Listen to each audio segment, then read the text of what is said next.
এই ঈগলটি এখন আর কেবল আকাশের রাজা নয়, সে এখন ইউসুফ মোল্লার জীবনের সঙ্গী। সকাল হলেই বাড়ির পাশের গাছে এসে বসে, তিনি ডাকলেই ছুটে আসে, কাঁধে বসে। কেউ কেউ বলে এ যেন এক অসম্ভব ভালোবাসা, যা শুধু গল্পেই শোনা যায়। ছোট্ট একটি গ্রাম যেখানে বাস করে ইউসুফ মোল্লা, প্রকৃতি প্রেমী এই ব্যক্তি। গ্রামের সবাই জানে ইউসুফ মোল্লার সারা দিন কেটে যায় মৎস্য, কৃষিকাজ, গাছপালা, পাখি আর প্রকৃতির সঙ্গেই। কিন্তু একদিন হঠাৎ করেই বদলে যায় তার জীবন। গ্রামের জনৈক ব্যক্তি কড়ই গাছ কেটে বিক্রি করে দেয়। সেই গাছের বাসা ছিল এই ছোট্ট পাখিটি। ডানার আঘাতে ওড়ার শক্তি হারিয়ে ফেলেছিল পাখিটি। ভয়, জ্বালা আর দুর্বলতায় ভেঙে পড়েছে যেন আকাশের এই রাজা। আমার এখানে একটা কড়ই গাছ ছিল, বড় একটা কড়ই গাছ ছিল।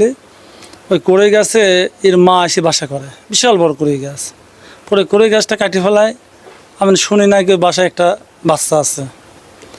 বাচ্চাটা 3 দিন 4 দিন অনাহারে ছিল। পরে আমি যা দেখি যে ওই বাচ্চাটা একটা ছাদের উপরে রাখছে। ছাদের পর থেকে আমি নিয়ে আসি, আনার পরে ওই গালে তোলা খাওয়াতে খাওয়াতে ও বড় হয়ে যায়। এখন সে নিজেই খায়। এই ইউসুফ মোল্লা তাকে বাড়িতে নিয়ে আসে, পরিচর্যা করে, খাওয়া, ভালোবাসা আগলে রাখে। ধীরে ধীরে পাখিটির চোখে ভরসা জন্মায়। দিনের পর দিন কেটে যায়, চোখে চোখে কথা হয়, মনে মনে বোঝাপড়া হয়। আর এক সময় এই ঈগলটা বুঝে ফেলে এই মানুষটি তার আপন। আর আজ এরা তাও আপনি 2 বছর পর হচ্ছে, 2.5 বছর। আপনার আমি যখন ও খাইতে দিই, বুঝছেন, দেখা যাচ্ছে যে বেশিরভাগ ও 10টা 11টার সময় খাইতে দিই সকাল। আর যখন আমার বাড়িওয়ালা খাইতে দেয়, তখন আমার বাড়ি যে রান্না করে মাছের জন্য রাখে, ওই রকমই 7টা 8টার সময় আবার খাইতে দেয়, বাড়িওয়ালাই খাইতে দেয়। হ্যাঁ, ডাকলে চলে আসে। তারপরে আসার দুপুরে আমার সাথে গোসল করে।